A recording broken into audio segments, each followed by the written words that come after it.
چوارزەهەمین ساڵیادی ئەعدامی فەرزادی کەمانگەر و هاوبەندەکانیدا.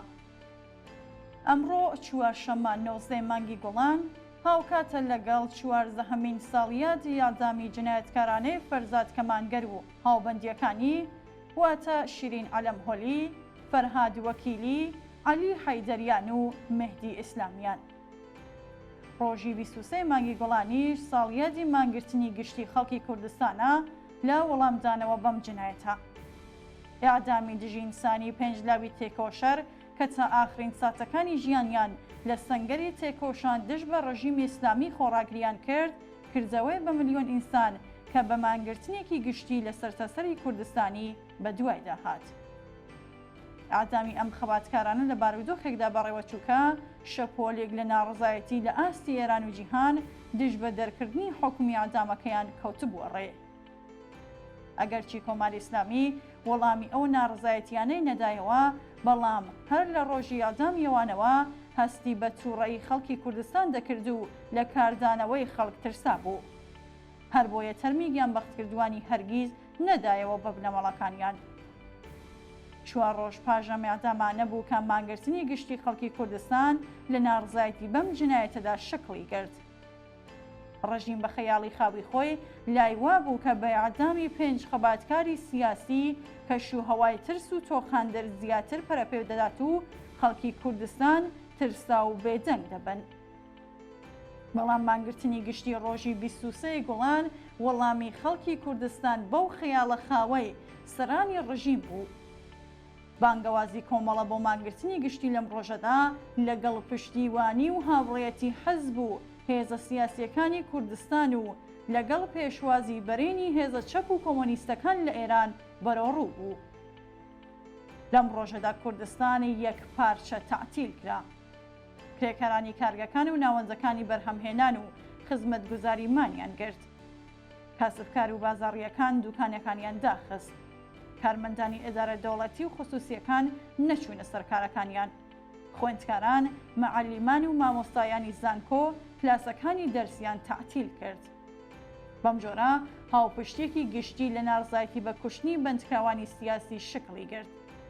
ئەم حرەکەتە گشتیە نیشانیدا کە ئیعدامی فەرزاد کەمانگەر و هاوڕێیانی نەتەنیا خەڵکی کوردستانی چاوترسێن نەکردووە، بەڵکو ئێرادەی گشتی ئەوانی بۆ خەبات لە دژی ئەم ڕژیمە و خۆڕاگری بەرامبەر بە سیاسەتی سەرکوتگەرانەی پتۆتر کردووە. مانگرتنی سیاسی گشتی 23 گوڵان هەموو لێدوانەکانی ڕژیمی شێواند.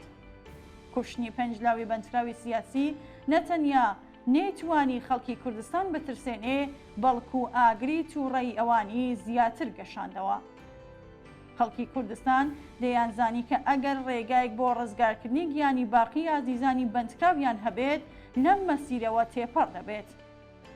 ئەم مانگرتنە وەڵامێکی ددان شکێن بوو کە خەڵکی کوردستان بە ڕژیمی کۆماری ئیسلامیاندایەوە.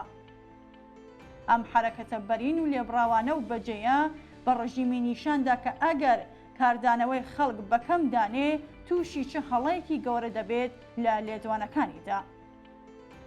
ئەم ئەزمونە بۆ جارێکی دیکە دەری خستکە مانگرتنی سیاسی گشتی شێوازێکە لە ناڕزایەتی دەربڕین کە تیادا دروشم و سیاسەتەکان لە ڕێگەی جەماوەرەوە دەبنە هێزێکی مادی، ڕێگایەک بۆ ئەوەی کە ڕژیم لە منەوەردێکی درێژماوەدا ماندوو بکات و هێزی سەرکوتگەری لە کار بخات و جەماوەر دەرفەتی ئەوەی هەبێ خۆی بۆ هەنگاوەکانی دواتر ئامادە بکات.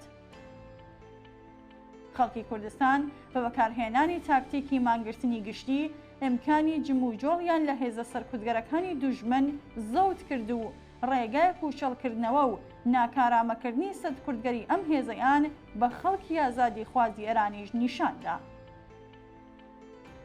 خەڵکی کوردستان لە گەلێک قۆناغدا توانە و هێزی یەکگرتووی خۆیان دژ بەم ڕژیمە نیشانداوە.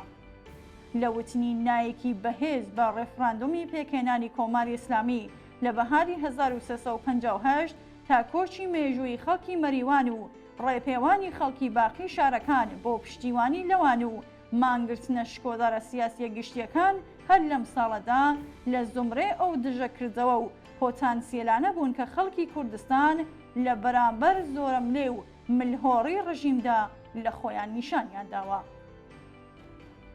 چەخماخەی شۆڕشی ژینە بە خۆپیشاندانی بەرینی خەڵکی شاری سەرخز لە جەریانی ناشنی تەرمی ژینە ئەمینی کە ناوی بوو بە ڕەمزی شۆڕش و بە دوایدا بە مانگرتنی سیاسی گشتی لە کوردستان لە ناڕزایەتی بەم جنایەتە لێدرا. شۆڕشێک کە ئاگری قین و تووڕەی خەڵکی لە سەرتاسەری ئێرانی بڵێ سەدارتر کرد و چەند مانگرتنی یەکپارچەی دیکە بە دوای خۆی داهێنا. ئەم مانگرتنانە نیشانیان دەکا پاشەکشەی هێزەکانی پێشمەرگە بۆ پشت سنوورەکان بە مانای کۆتایی بزوستنەوەی شۆڕشگەرانەی خەڵکی کوردستان نییە. نیشانیاندا سرەڕای ئەم پاشەکشەیە ڕیشەی ئەم بزوتنەوەیە لە قوڵایی کۆمەڵگادا بەهێزتر بووە. نیشانیاندا ئەم بزوستنەوەیە خاوەنی هێز و وشیاری و ڕێکخرا و ڕێبەری خۆیەتی.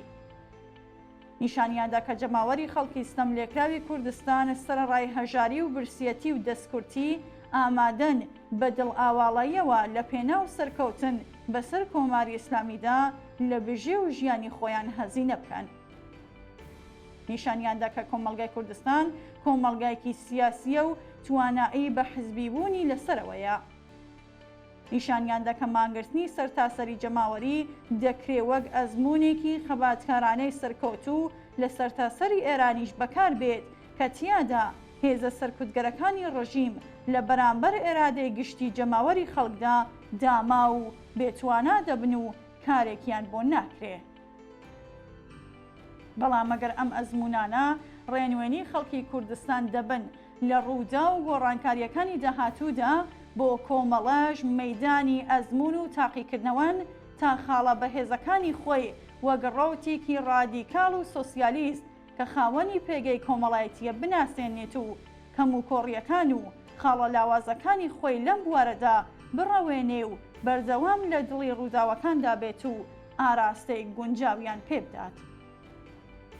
بێگومان ڕۆژان و ڕووداوگەلێکی گرنگمان لەبەرە و کۆمەڵە بەرپرسیارەتی خۆی لە پێناو تێپەڕاندنی کۆمەڵگای کوردستان لە خاڵە وەرچرخانە مێژوویەکان بەرەو ئاسوێ ڕوونی ئازادی دەناسێنێت و بە پشتبەستن هەر بەم پێگەیە ئەرکەکانی خۆی بەجێ دێنێت. سیاسەتەکانی کۆمەڵە لەوەها تاقیکردنەوەیەکی گەورەی کۆمەڵایەتیدایە کە هەڵدەسەنگێنرێ. لە 14 سا ڕۆژی شکەوزار و مێژووی مانگرتنی گشتی 23 گوڵاندا ڕێز دەگرین لە یادی فەرزادی کەمانگەر و هاوڕێیانی کە بوێرانە لە بەرامبەر دوژمندا خۆڕاگریان کرد و گیانی خۆیان لەسەر ئەم پایداریەدانا و سڵاو و درودیش دەنێرین بۆ خەڵکی بە ئەمەگی کوردستان کە وەها شکۆدار ڕێزیان لە یادی ئازیزانی گیان بەخت کردویان گرت.